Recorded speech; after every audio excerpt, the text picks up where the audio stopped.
Hello, Katden lovers and Katden followers. Abay, Alden Richards, confident na in-announce ito sa publiko batungkol kay Miss Catherine Bernardo. So this time ay laman na po ng ilang mga article or online news si Miss Catherine Bernardo and Alden Richards matapos na mapabalita na tila baga sinasabi ng ilang mga showbiz insiders and showbiz critics na wala na nga daw di umanong paramdam si Catherine at si Alden Richards. This time, nagsulat po ang ilan sa mga laman ng article this Feb 11, 2025 kung saan ang pagkikita nga daw di umano ni Catherine at Alden Richards ay nabulilyaso ng ilang mga netizen, ano? So, according po sa news, nabulilyaso nga ang dapat sana'y pagkikita at pagsasama muli ni Catherine Bernardo at Alden Richards sa isang event nitong Lunes. Hopya pa naman ang Katden fans sa mga ayudang photos at videos together sana ng dalawa na matagal-tagal na rin hindi nakikita matapos maibalabas muli at kumita na more than 1 billion pesos ang movie nilang Hello Love Again. Pero, nga sabi dito, ngangay daw nga ang mga fans dahil tangi si Alden lang ang nakadalo para tanggapin ang Newsmaker of the Year Award na pareho nilang nasungkit ni Kat. Hindi naman true ang chikang ayaw daw di umanong makita ni Catherine si Alden.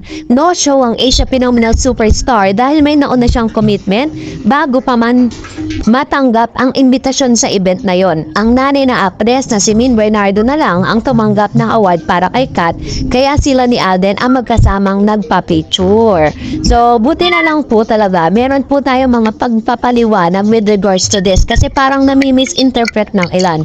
Pero talagang kinagiliwan po ng ilang mga netizen ang interview ni Mr. Alden Richards with Miss Dali Carvajal, if I'm not mistaken.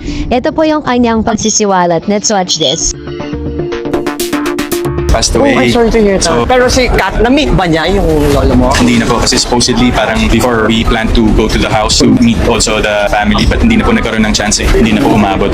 Katulad ng ilang mga news na naihatid po natin sa inyo, ay isa sa mga naging biggest plan nga ni Mr. Alden Richards na dalhin si Miss Catherine Bernardo at ang Bernardo family dito po sa kanila pong bahay sa Laguna. No? Sinasabi nga natin dito na parang meron na talagang tinatawag na meeting with the fam.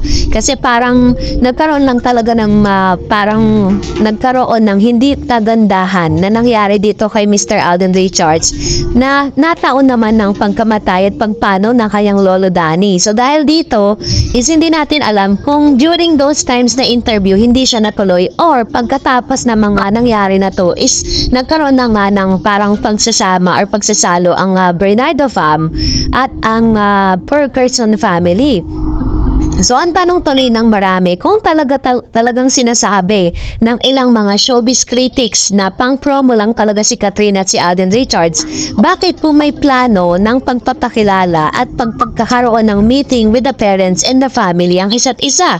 So, nangangahulugan lang talaga na may mas malalim ng relasyon si Catherine Bernardo at Alden Richards dahil po sa interview na ito na inilabas ni Alden Richards. Maganda to kasi at least binasag lang naman ni Alden ang lahat na mga nagsasabi at talagang sinisira ang samahan ni Catherine at ni Alden Richards kasi marami nagsasabi lalo na yung dalawang malaking mga vloggers, showbiz vloggers, sinasabi nila na wala na raw tayong nabalitaan patungkol sa kanilang dalawa.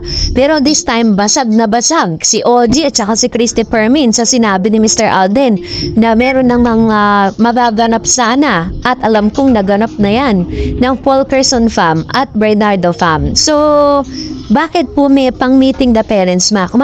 Matatandaan ninyo may interview si Alden Richards na once daw di umano nagkaroon siya ng girlfriend, ang una po niyang gagawin is isasama niya yung kanyang girlfriend doon po sa kanyang bahay sa Laguna.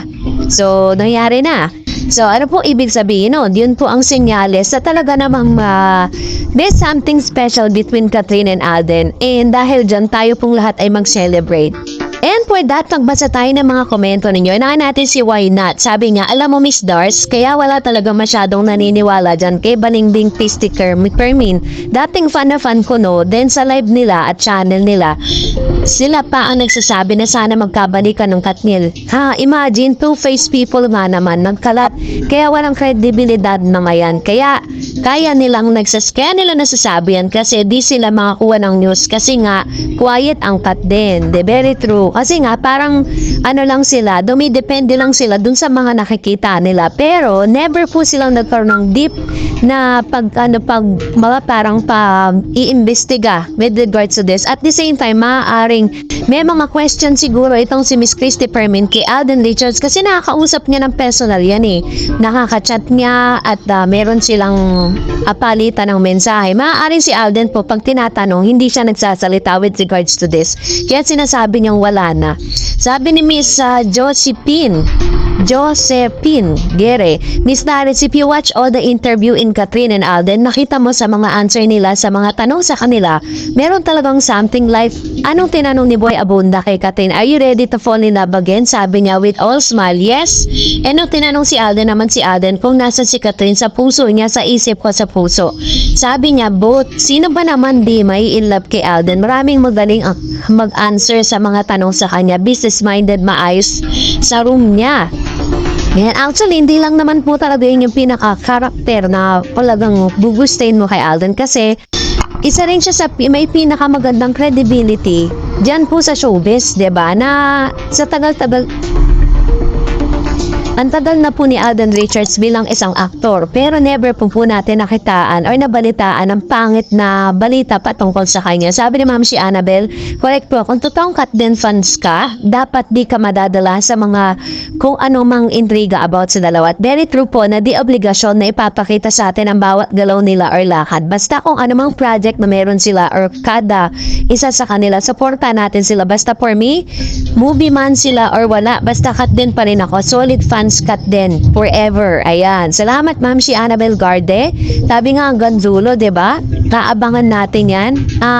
Siguro po stop lang tayo until such time na sabi ni Catherine at Alden Richards that they are not na talagang wala na talaga, tinapos na nila, 'di ba? Sabi po ni Miss Teresita Reyes, correct ka dyan, di nila obligasyong ipaalam ang lahat-lahat. Kaya tayo maging masaya na lang kung anong ibabahagi sa atin, maging masaya na tayo. Sabi ni Sir Joel, parang pang-promo lang, wala pa yung movie, nagkakasama na sila sa mga okasyon. Very true. Ewan ko bakit saan nila nakuha yung mga information na sinasabi nilang pang-promo lang daw si Catherine at si Alden Richards, Siguro maliit ang binayad ni Alden.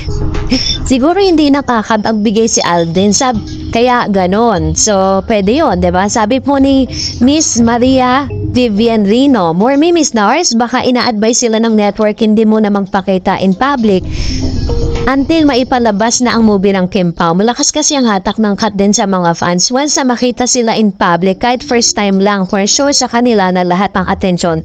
Sa latest interview ni Alden, sabi niya, malamig daw ang Valentine's Day niya with intriguing smile. Then, he added na siguro 1 month or 2, meron na, sabay na ngiti. Naisip ko tuloy baka after showing ng Kim Pao movie or sa birthday ni Kat, March 26, aamin na sila. Malapit na birthday ni Catherine, di ba? Malay natin, doon natin makita ang revelasyon. Di ba? Antayin natin. Alam mo si Alden Richards kasi napaka-misteryoso kasi yan eh. Hindi yan basta-basta magsasalita patungkol sa love life niya. Nababalitaan na nga lang natin na nagmamutian pala sila ni Julian San Jose. Di naman natin nabalitaan na parang naging sila, di ba? Pero naging sila. Sabi ni Miss Mariluna Santos, hi Miss Dars, thank you so much for the updates about Katden. It's a great honor for me, Miss Dar, that you always find ways by checking all the details, the fact, truth on your content to clear all issues about Katden. I'm a solid fan of Katden, and for me, the relationship they have is real. Please put it in our hearts and mind. Never doubt, just respect that for now, they want it to be private. Team panatag palagi. Ayan, salamat Ma'am si Marilu Santos sa inyo pong tiwala. Kasi yung trust na binibigay ninyo, that's really a big thing for me. Diba? Kasi pag nung pagkatiwalaan ka, diba? Kaya po talagang whenever I post some information with regards to that, talagang nag-i-investigate po muna tayo. Kasi, syempre, although may mga loopholes po tayo, pero tinitiyak naman natin na fresh at new ang matatanggap po ninyo. Sabi ni Miss Mary Jane Pamplona, basta ako cut din talaga, hindi ako basta-basta maniniwala sa mga di naman totoong cut din. And sabi ni Miss Mary Jane Glass, you're welcome Miss Terence para sa cut din. Siya po kasi yung nag-send sa akin ng link, sabi niya sa akin, to watch that segment of Mr. Ray Pumaloy. At doon po na-enlighten tayong lahat sa sinabi ni Mr. Ray Pumaloy na yon. Kaya naman, I highly recommend you to watch Mr. Ray Pumaloy and Mr. Dondon Sermino kasi sometimes lagi po talagang cut din ang kanilang topic. Sabi ni Miss Corazon, very well said Ray Pumaloy, thanks for the legit explanation shown so that yung mga medyo nalilito ay maliwanag. And thanks Miss Darrets for your updates. Team Panatag palagi. God bless all the cut dinatics. Ayan, thank you Ma'am si Corazon Saldivar. Ayan, thank you so much. And also, salamat din sa palagian po ninyong pag-antabay sa mga updates po natin. And I hope that those videos will enlighten lahat po ng mga Katden fans na ngayon po parang medyo lumalaylo. Sabi ni Miss Raquel, para magsilipat kayo sa kimpaw at buhay ng Katniel, showbiz is showbiz. Plastika na lang yan. Wala nang tatalo sa 2 billion ng Katden. Very true. Sabi ni Miss Ma'am si Imelda Sanchez, Katden at ang daming heart. Ayan. Thank you Ma'am si Raquel and Ma'am si Imelda sa inyo pong komento. And another one, basa pa tayo ng mga comments ninyo. Sabi ni Miss Olive Rodriguez, isa pa Miss Lared, sponsored ang event ng BDO kaya hindi pwede pumunta si Kat dahil si Kat ay endorser ng BPI. Sabi ng source, sumusunod lang si Kat sa rules ng BPI. Ayun, salamat po Ma'am Shi sa inyo pong komento. And that's it for today. For more videos and updates, please don't forget to like and subscribe and please don't forget to follow my Facebook page, Dar Eds TV. God bless everyone!